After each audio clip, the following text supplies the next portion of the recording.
Nagatoro is one of the most iconic anime characters that people have talked about in the last few years. Come on, I know you've seen the Among Us memes. The anime was so popular, in fact, that it's getting another season in early 2023. And I talked about the show a little bit in the past, and I thought overall it was alright. But recently, I checked out another show called Uzaki-chan Wants to Hang Out, which is also getting another season in October. And both of these shows are extremely similar. They both have the same anime trope of a high school or college girl teasing their friend who is a year above them or so, and there's some sort of conspicuous romantic tropes thrown in there as well. For the most part, the anime is trying to make you laugh and watch a relationship grow between the two people. Personally, for me, these animes don't really tickle my fancy. For a seasonal watch, it's fine, but I probably won't go out of my way to watch any of these types of shows. But so far, I've been really enjoying Uzaki-chan way more than I enjoyed Nagatoro from last year, and I want to take today's video to sort of bring up a discussion and just see if anybody agrees with me. So I want to start off with the origins. In Nagatoro, there isn't much behind the two main characters, while in Uzaki-chan, there is a history with them, and it makes us more curious about the relationship.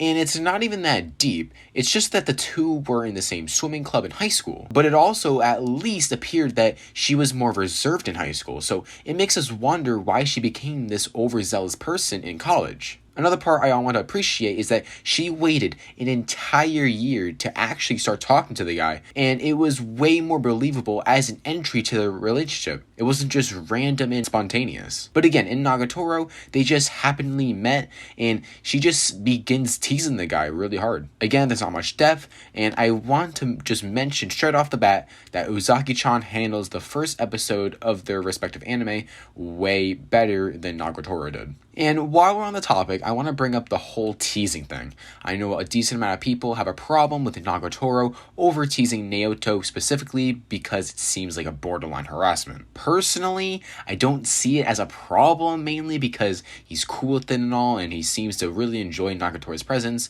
as the later half of the show continues. But some people just disagree, and that's of course totally okay. Now, when we take a look at Uzaki, though she's teasing him, yeah, but it's much more lighthearted, you know? Not to mention that the main character, I forget his name, but when he talks back to Uzaki, it sounds utterly genuine. Like, it sounds like they are genuinely close with one another, which is why when people mistake them for a couple, or their bosses enjoy their presence at work, it's like, yeah, I can kind of understand what they mean here. The best way to describe it is, at least with Uzaki-chan, season 1, the two seem to really connect, and there's a relationship there where, you know, they can connect with one another. With Nagatoro, it doesn't seem like that. Even though they spend a lot of time together and go out and do some fun things, it just doesn't seem to connect as much as Uzaki-chan did. And one more thing I want to mention is neither of these shows have impressive side characters for the most part, and of course it's not surprising as the main characters are the main focus of the constant teasing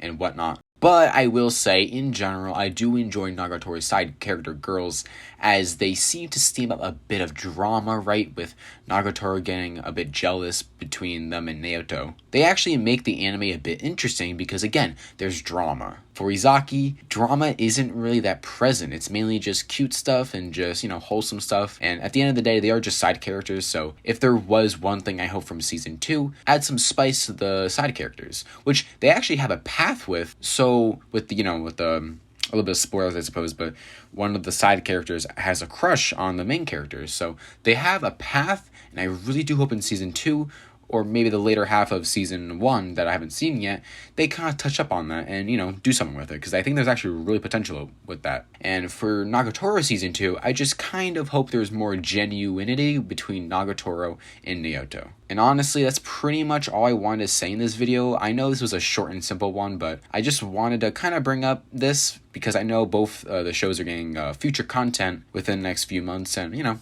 bring up some discussion, you know? Feel free to let me know your opinions of these two shows, and that's all I got for you guys today. Please stay safe out there, guys. I hope you guys all have a beautiful rest of your day, and I'll see you guys next week. See ya.